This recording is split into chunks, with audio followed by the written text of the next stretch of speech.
Chambers eteekebwawo etandikibwawo. Uganda Royal Chambers kitongole kya Ssaabasajja Kabaka ky'amateeka, kitongole ekyaweebwa license Uganda Law Council, era kitongole kati kikozesa abantu 7 nga kikubimbirwa Ssaabawolereza ataliwo bulinzi bw'enkiikiridde omwatulumuzi. Uganda Royal Chambers mbakuutidde okukolera abantu okutaasa Obwakabaka kubanga bakolera Obwakabaka ensonga z'amateeka. Omwaka guno gw'emyaka ebiri egiyise basobodde okutaasa Obwakabaka shillings obuwumbi 4.5 billion shillings. Ekintu ekikulu nnyo era nsuubira nti yagenda kyeyagala. Omusolo gwa leero gukwata ku nsika, omusolo gw'abakozi b'Obwakabaka era bagenda kuyiga ku nsonga zikwatagana n'ebiraamo, okukola ekiraamo, okukuuma ebibyo, n'olaba nti osobola okubiwa abantu abo bw'oba oyagadde famire yo oba abantu b'oyagala obuddewo obulamuzi. Bakubirizza abazze okusoma omusomo guno basseeyo omwoyo kubanga okulamba tekitamu naye obutalaama ate kyonoona ebintu. Bizinesi z'oba okoze ziba ziyinza okufa kusa nga abantu be wakolerera ate ebintu byabwe babitutte. Gavumenti ebirabo bibi, ab'ekikala bibye, ba-business partners babibuzizaawo, ebintu ekikulu ekyo. N'olwekyo basabye basseeyo omwoyo baveewo nga bamaze okutegeka enkola ku nsonga ezo, ate oluzikola baleme ate kubeera nga bayongobera kulowoozawo nti tuli bakufa tuli bakufa. Okulama tekutta naye okufa nga tolambuse. Ebintu bya leero era nsuubira nti omusomo gwa kutambula bulungi. Oweekitiibwa katono nnyo point emu. Abakozi ba Buganda Royal Chambers balungi nnyo, tubamanyiimu muze gwabwe gwanguzi, naye era engeri omuze ogwo gwe gwajja mu Uganda tulina okubeera nga tubakuliriza okulaba nti beewala ebiryato, beewala embuzi, babeere baweereza busimbu, bayambe abantu, bakolerere abantu b'Obwakabaka n'Obwakabaka okubataasa ate ebyo ebiva mu buzi n'olyato. Era ogenda okulaba nga waliwo ebimu by'otaagoberera okukola ekiraamo kasoma togeddeko ebigoberero era betugenda olaba maasi. Ekisembereyo ddala to ensure continuity and care, especially in cases of beneficiaries who may be minors upon your day. Oweekitiibwa Bbanga watugambye ebiseera ebisinga tulina kitumanyi kugenda kufa. Era oluusi Katonda ayinza okuyita abaana bo bakyali bato nnyo, naye ate obaleka nga bali bato, kiki ekigenda okubayamba okulaba nti baganyulwa mu by'obugagga bwo? Kiki ekigenda okubayamba okulaba nti oba obalese bato bagenda kweyogerayo batya okusoma kwabwe wamu n'okubalabirira. Era mu ebiraamo ebyo oluusi tuyamba nnyo. Waliwo n'abalambika obulungi nti abaana bange wemba nfudde bakyasoma, waliwo ettaka lyange liŋŋambye eryo litundibwe abaana bange basobole kweyagalayo okusoma. Ekiraamo kyo ntaddemu omuntu gwe neesiga oba gwe ŋŋambye nti bwe naaba nfudde bambi agenda okuyambako mu baana bange ku myaka emito gye baliko.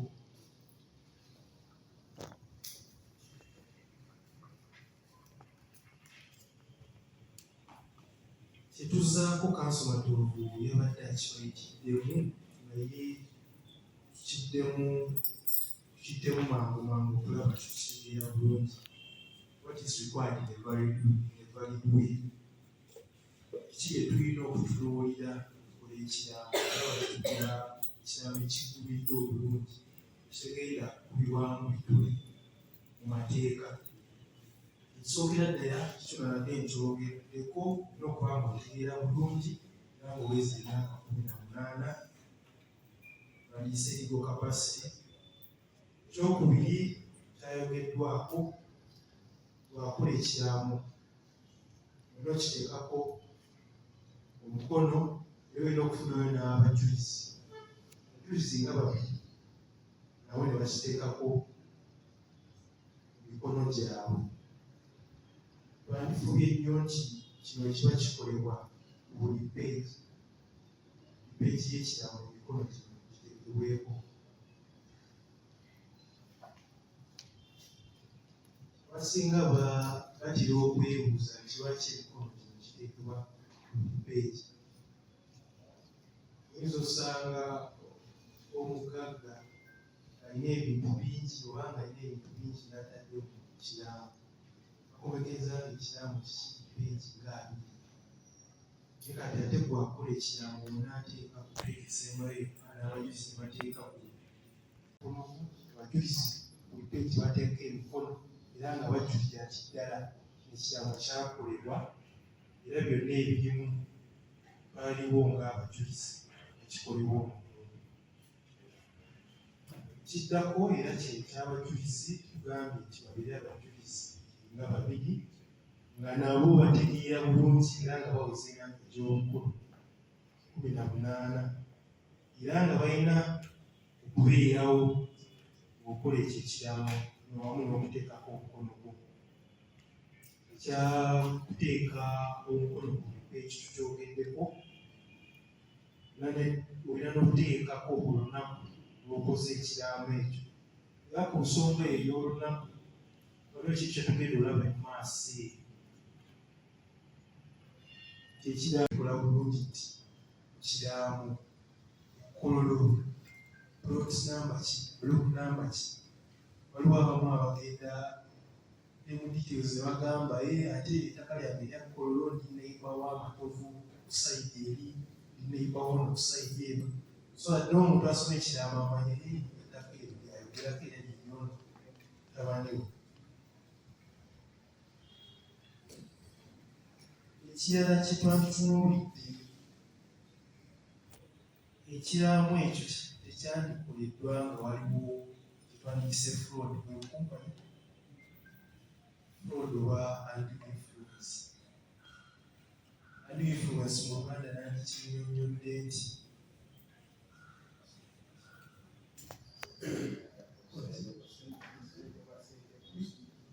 kinnyonnyole bw'ekyo.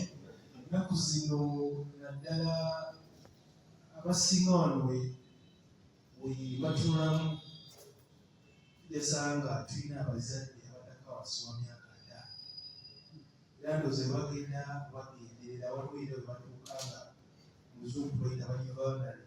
Waliwo n'omuntu ayinza omutuuza wansi n'amuteekako emundu n'amugamba kati buli ekiraamo nze ope wano oli omulaba oba nabeerawo nga waliwo omuntu ye nga buli kimu aba ayagala kugambe agabanabuuti.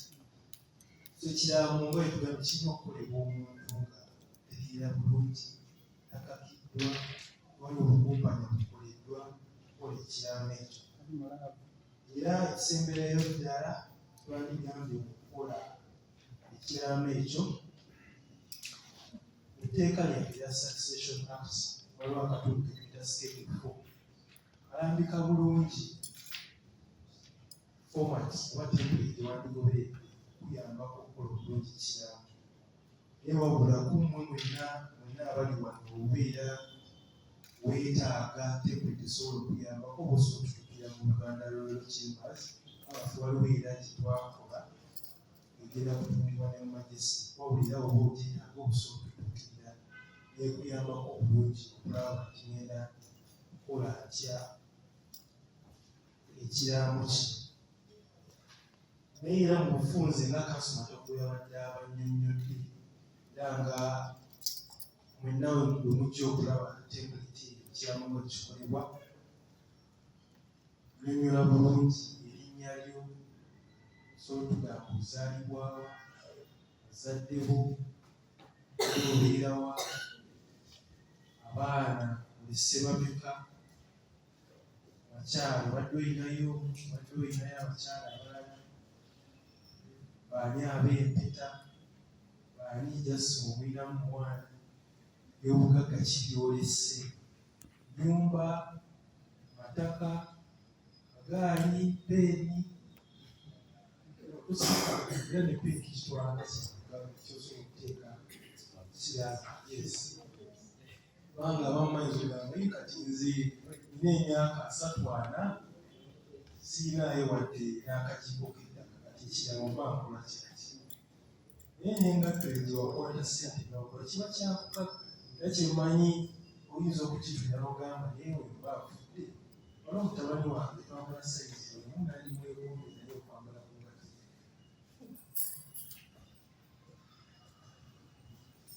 so waliwo n'akatunzi twagala tugeeko katono nti era nabadde kibalambise bulungi oba okoze ekiramu leero kikomyawo osobola okukyusaamu ng'obudde bweyongeddeyo mu maaso Muzungu kitwandise change and alteration of ways.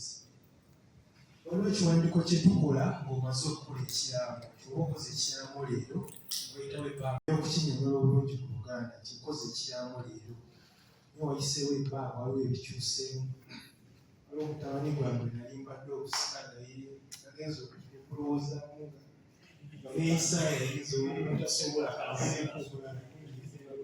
so ne tukolayo ekiwandiiko ekyo tuyita kodisi oluusi oyinza ogamba kiri kye nakola kyonna nkisazizzaamu era n'okirambika bulungi kyokola nti bannaye waliwo ekiraamo era kye nali nkoze mu kusooka ekyo kyonna nkisazizzaamu oba n'ogamba kiri kye nakola kisigalewo naye ate waliwo ebitono byenkoze ki enkyusizzaamu okusika mukyusizzaamu ettaka biri nali ntaddeyo eri nalitunda terikyalimu naye waliwo eddala lye nafunye kati oli lyalina okufuna liri era tuliwa agenafuna libalina sooka okufuna ndi we nakolera ekiraamo nalina ka vitsi naye wayiseewo emyaka muzeeyo Range Rover naye okugenda gyongeramu ekiraamo so bwetaba tukyusaamu nekyo ekiwandiiko kitwogeddeko kodisiyo ekyo kye tutera okukola nga tukyusaamu ekiraamo nga wali wamaliza ddala okukikola era nga